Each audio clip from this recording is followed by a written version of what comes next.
Greetings, my dear viewers.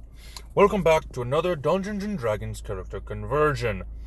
Today we are looking at Aleph, a dragon knight from Cardfight Vanguard, more specifically from the clan Kagero. Cardfight Vanguard is in the same vein as Yu-Gi-Oh! Or Magic or the like. Honestly, more often than not, Cardfight Vanguard is a little bit better than Yu-Gi-Oh! Hate all you want, I like Cardfight. But more importantly, the Cardfight Vanguard series is a lot easier with the lore research. More specifically, with its different characters being able to connect to each other more easily, so we know what story there is. And not just in the anime, but in the Cardfight Vanguard monster universe. I can't remember the exact name of their world. It's been a while since I watched the anime. But anyway, Aleph is one of those examples of a good storytelling, just by having a few cards. And we'll be going over Aleph's story during this video. Alright, so Aleph is a dragon knight. So we're going to have to make sure we incorporate everything that is included with that. And more specifically, the original card, Dragon Knight Aleph, has him riding a dragon. So we have to make sure to incorporate that. And I think you know where that's going to be going. Starting things off with the point-buy system for our stats, our highest stat is going to be Strength at a 15, followed by Wisdom and Charisma at a 13, Constitution at a 12, and both Dexterity and Intelligence at a 10. Aleph is a human. We're going to go with the Variant Human. Go ahead and increase your Strength and Constitution each by 1. But hold on, we're going to increase Constitution again because we are grabbing the feat Resilient, which gives us a boost to one of our stats. We're grabbing Constitution, of course, and we also gain proficiency in saving throws involving Constitution. We get a 30 feet movement speed with a skill of our choice. Go ahead and grab History. For languages, grab Common and Ignan. Salamanders are one of the different races in Kagero, so it would make sense to know their language as well. And salamanders are a fire elemental in Dungeons & Dragons, so we need Ignan to understand them. Dragon Knight Aleph is a knight from the Kagero clan, so we need Knight of the Order for our background, since all of the knights in Kagero are dragon knights. Alright, so for proficiencies, skills are going to be Persuasion and Arcana. For tools, 3 Dragon Auntie, which is your gaming set, but you can also choose a musical instrument if you wish. I'll just go with 3 Dragon Auntie, thank you very much. You also get a language of your choice for your proficiency. There aren't many other races to choose from the Kagero clan that would make sense for Aleph, but having the ability to talk to the other clans might be a good idea. You also get the feature Knightly Regard, which is decent. You are a knight, so it makes sense to have some knightly regard. Moving on to Ranger for our starting class.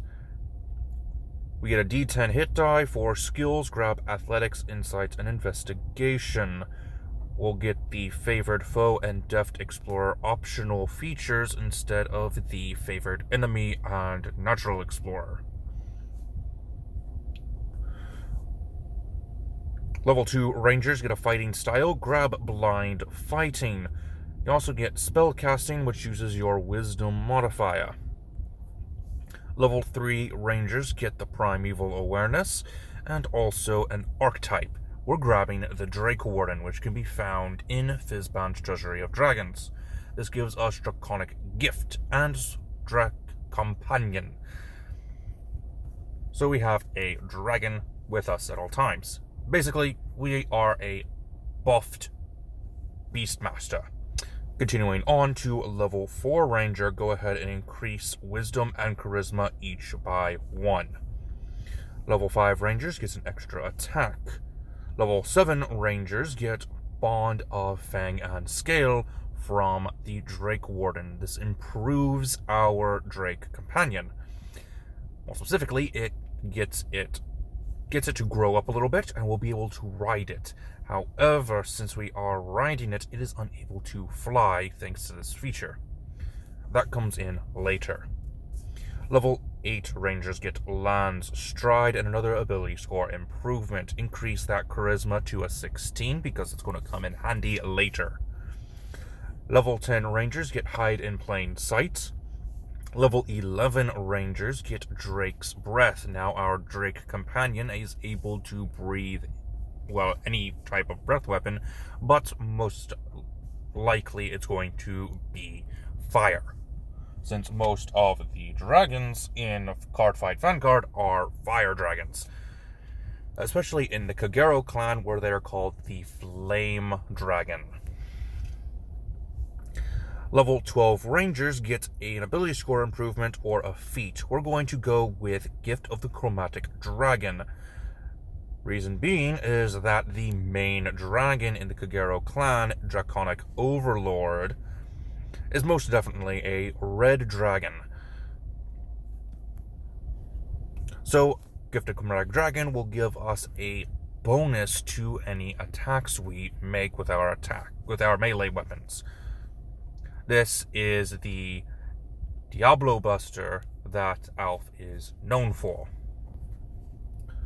Moving on to level 14 Rangers, we get the ability Vanish. And finally, level 15 Ranger for Perfected Bond. Our Drake is now large, so when we ride it, it can now fly, which is what we mostly needed. Now to go ahead and talk about the embodiment of Spear Tar and the embodiment of Armor Bar. These are the two items that Aleph has been searching for. For what reason exactly, I can only assume to become a more powerful knight. However, what he doesn't know is that the embodiment of Spear and the embodiment of Armor corrupt anyone who wields them. If you're wondering what items these two would be, I suspect the embodiment of Armor Bar is in fact a living armor, more specifically the demon armor. For the embodiment of Spear, I would suggest that the spear itself is some sort of powerful lance. A sentient item for sure, much like the embodiment of Armor. I would suggest using maybe a Dragon Lance, since you have the Drake Companion, but it is more likely another demonic item. So something just as cursed as the Demon Armor would probably work for the embodiment of Spear Tar. Speaking of which, since you now have these items, you will need the Warlock class. I would recommend doing Hexblade so you get more powers from the embodiment of Tar. Even though technically the embodiment of Armor Bar is a fiend, I would suggest going with the Hexblade so you get more power than will be provided by the fiend subclass. This goes with embodiment of Victory, Aleph's more powerful attacks, since it is able to deal extra damage to its foes and increasing its own power. Thanks to Warlock, you get proficiency in light armor, as well as Pact Magic, which uses Charisma. This is why it became important. Not as important as level 2 Warlock. Grab Devil's Sight and Eldritch Smite for your Eldritch invocations. Level 3 Warlocks get a Pact Boon. Obviously, we're going with Pact of the Blade. That way we can summon the embodiment of Spear whenever we need it. Level 4 Warlocks get an ability score improvement or a feat. I would recommend feat. The embodiment of Spear Ta is a very large spear. I suggest a halberd. More importantly, it is two-handed, so Great Weapon Master will give it a bonus. And finally, to cap things off at level 16 Ranger for another ability score improvement, increase your strength to an 18.